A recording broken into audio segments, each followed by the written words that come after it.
السلام علیکم ملګرو. وعلیکم سلام. څنګه شلخې سره ناړه مې ښه شو چې د یخې کوټې ته رالم. بار غدونه ګرمي ده، تقریبا یو کم 40 ډینګري سنټیګریډه ګرمي به یې. ما زه د شیرودل ماما د حجره کې به لږ د اے سي ته ځان لږ ټیک کړو یار. بس کار روزګار نشته، بس دغه اے سی دی، بس هغې ته پراته یو، بس کله ایښه او کله اوده، بس دغه لین دین دی. راځه کېنه چې یخ شي. راځه زه خو شیرودل ماما پرون ماښام هم دلته ناوخته پورې ناست وم. ما دې تپوس هم وکړه او مونږ هم اوس دقه د کاره رالو، بس هم لامبل خو بار ګرمي ډېره زیاته ده. نو څنګه چلې نور حالات ښه دي؟ او بس حالات ښه دي. امانه چې خبره ده چې نن سبا زه ډېر بېروزګاره یم او دا کس چې اوس دي دا به ماله راکړي. زه بې ځان لرې اشغال یم، ډېر زیات بېروزګاره یم، کار مې نشته دی. نو بس داسې وکړه چې مهرباني به یې ستا چې دا کش ماله راکړي. کش به مې له درکړی، خو زما په سر ډېر غټ بوج دی.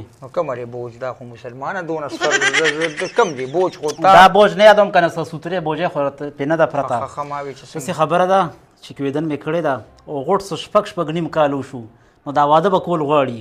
نو یاره په دې خو به رانه نه خفه کېږي، کش دی نه شم درکولی.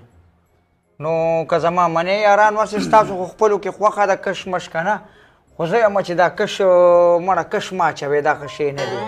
ولې؟ نو بس د بل چا بوځي او ستا بړې یو کش نارې کړي. که سریا داسې کار وکړه، که ته اوده کېږي نو زه اوده شه او زما د لږ کار دی، بیا راځو. و تاسو بېغمه شئ سړیه، دا زمونږ خپله حجره ده. ستا حجره ده به داسې شوه مونږ ستا ملګري لکه زمونږ چې خپله حجره شوه. ښه بېغمه شئ تاسو، ښه مزېدار به د مازدیګره پورې پکې خوب کومه. او دا مېلمه خو ما ونه پېژنده او داسې په خوب ورغلی داسې راکه که مونږ څومره چغې ووهلې دا راپانسېدم. دا راته ووایه چې شیخ که ښه دې څه ټیم راپاڅوم؟ د مازدیګر یې راپاڅوم، مازدیګر که څه وسه وکړمه؟ څوک راپاسې؟ دا خو مړ دی. او که نه دا خو مونږ هم نه پېژنو. سم دم په لار روانو او راپرېوته څه شل پیو شو. خلکو چغې کړې، مونږ هم وروته یا الله خیر کې څه چلو شو.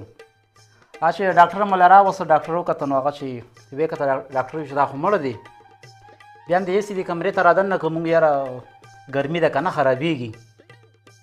بله دا چې جیب یې سره څه ونرسې نه حفتې نه حفت یم لکه داسې نه وه چې اوس دا اوس د کوم ځای کس دی. نو فقیر الله سره یې خدای پاک خو کې هغه راغی، هغه له تصویران ویستل او هغه بیا شیر کړلو. اوس بیا اقربا راشي، خپل کسان بیا راشي یو بیسي.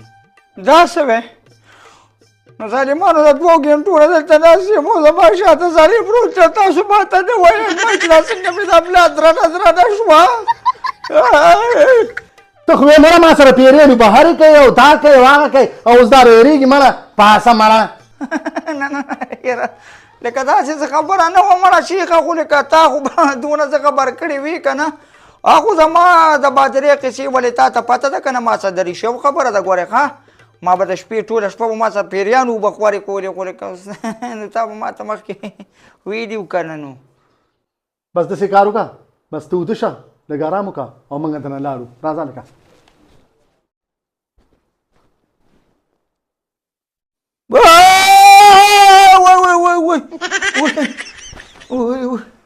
دلته کولر پروت دی او اوبو ته څکه.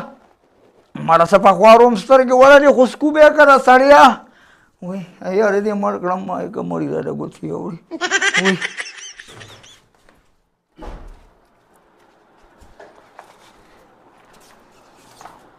شیروزل ماما ولې ما د دې نه مې دا بار ګرمي خوښه دلته خو مې وجود درون شو.